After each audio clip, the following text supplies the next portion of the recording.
Hi everyone, it's KIREI here for Hey Little Magpie, and I have another layout using the fabulous Simple Stories Rustic Legend collection, and I am loving this collection. It's been great to get photos scrapped that I've honestly had sat there for ages. Just ones that my husband Lee has taken. I always tell him, take a photo when you're out. And he's very good at obliging. I don't get loads of photos, often it's only one. But that's okay. Yeah, so I've had these photos sat for a while. So this collection has been brilliant to get a number of these events scrapped. So this particular photo, Lee was at the Crucible in Sheffield to watch the snookers. I think it was the World or the Masters. I have no idea. Anyway, it was the snooker. So yeah, and outside they bumped into Shaun Murphy, one of the players. I think he was actually commentating, to be fair, at the event. But yeah, so they got this shot with him. So yeah, this collection is just spot on to get this one scrapped. So I pulled out a mix of pattern papers. I've got the one with the rulers on it there. That one is called Level Up. The creamy sort of vintagey one is called Vintage Vibes. The blue is the 3x4 elements paper. This yellow matte paper here is called Level Up. It's the other side of the rulers one. And then I've mounted the photo on the red sort of circuit pattern paper, and that one's called Shoot Your Shot. So I'm just going to distress all the papers, obviously. Can't leave them all straight edged. Here we go. And I've added in a green grid strip as well. And that one is called Carve Your Path. And I'm playing around here with the bits and pieces ephemera and the journal bits and pieces ephemera as well. Just sort of having a play around, seeing what I'm happy with. Is there anything, just getting my clusters worked out. Now, it does change quite a lot, to be fair, as I move through the layout, and you'll see that as we go. Okay, I think have I got things stuck down? I think I have. I think I got the papers stuck down. Okay. Coming back in with still more ephemera. I know probably what I did. I probably stopped the camera, played around a little bit more, and until I was a bit happier. And then yeah, and then it started to come together. So yeah, so just bring it there. And there's loads in the packs, and I've got the two ephemera packs.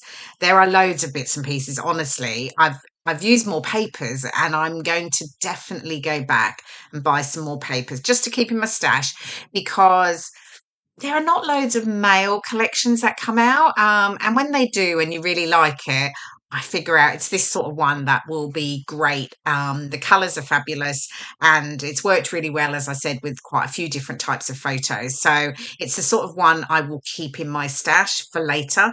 It might be not something I, use all the time, but it's one I definitely would go back to. So yeah, I will be snapping up a few more pattern papers just to add to the ephemera, because as I say, I've got lots of that still. Okay, now I haven't got it stuck down, so now I am sticking it down. So just getting all the pieces layered up here, and then I can absolutely get to work on building those clusters. So here you see I've got my strip. I've cut it in half because it wasn't quite long enough for what I wanted. So and that works really well when you've only got bits and pieces left in a collection in the papers. This is really just all about layering up pieces. Until you're happy with the way they look. So my photo, I'm adding foam pads generally, which is what I always do, at the top edge only, leave it flat at the bottom, and then I can get my ephemera tucked in. And I realise here that my photo needs to come down a bit more because I've got that big energy piece. Actually, I don't even end up using it in the end. So yeah.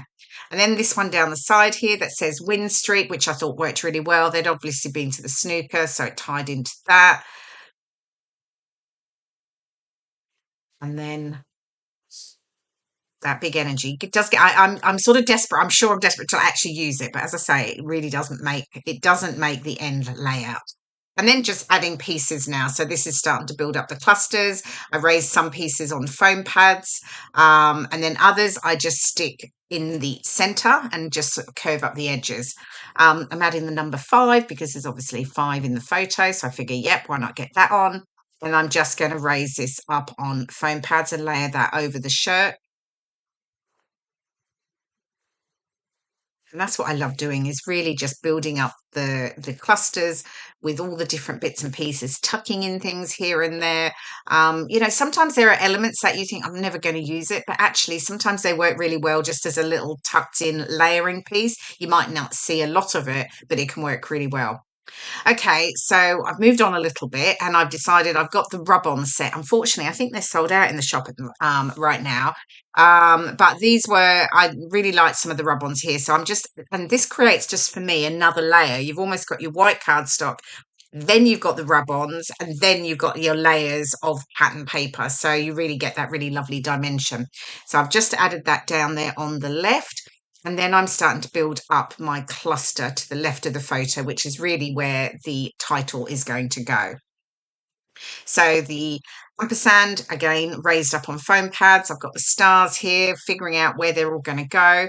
Here's another lot of little rub-ons. It's just little stars in circles here. So I'm just adding a little bit of detail down the side there once I'm happy with which way up it goes. Anyway, I finally got that down.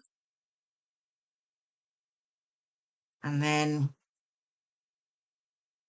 these stars, I do keep moving around. I've got those two little sort of taggy pieces there. One's got noteworthy on and extraordinary, and I'm going to actually stitch those to the layout. Oh, there I brought in my title. I'm just going to call it Legend. It's one of the foam stickers. There's lots of different words on there, so I thought that would work well for my title. And then I'm just adding a few pieces underneath the title. It's got Timeless, and then another lot of the rub-ons. This is the arrows, and I do really apologise for I'm fiddling around a lot getting these straight, but it's so you get my head. So apologies for that. Anyway, finally, oh no, not quite. I'm still going. Finally, I can get those down. And then I think I do use a few more rub-ons. Actually, I use some tiny little stars. I think I just to add them later.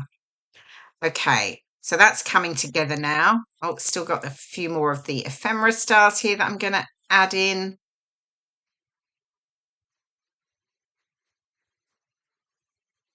Right, moving on. Otherwise, I might have been fiddling around for a while. Okay, and then I decided I was going to balance it with just a little cluster over to the left here. And I'm just adding a few little strips of some of the pattern papers and ephemera pieces, because I think that's the top. I'm sure that bit is an piece of ephemera.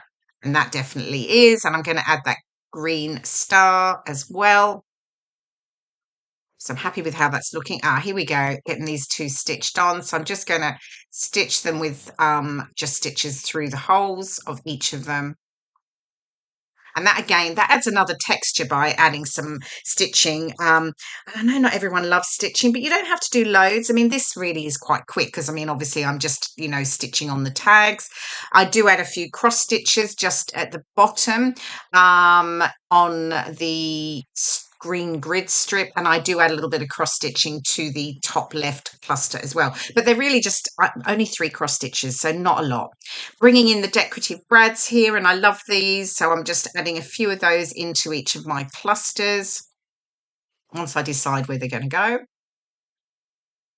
And then I think I've got, yes, enamel dots. So I'm just going to add a few of those as well, just to bring in some more pops of colour. So I'm bringing a little bit of the red up to that cluster there.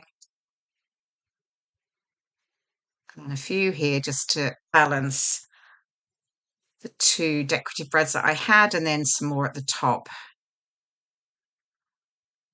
Oh, this little red one.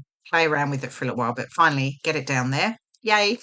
Okay, here is the final layout. I hope you've enjoyed watching the process video and get some inspiration for using this fabulous collection, Simple Stories Rustic Legend. Thank you so much for watching, and I will see you again soon. Bye for now.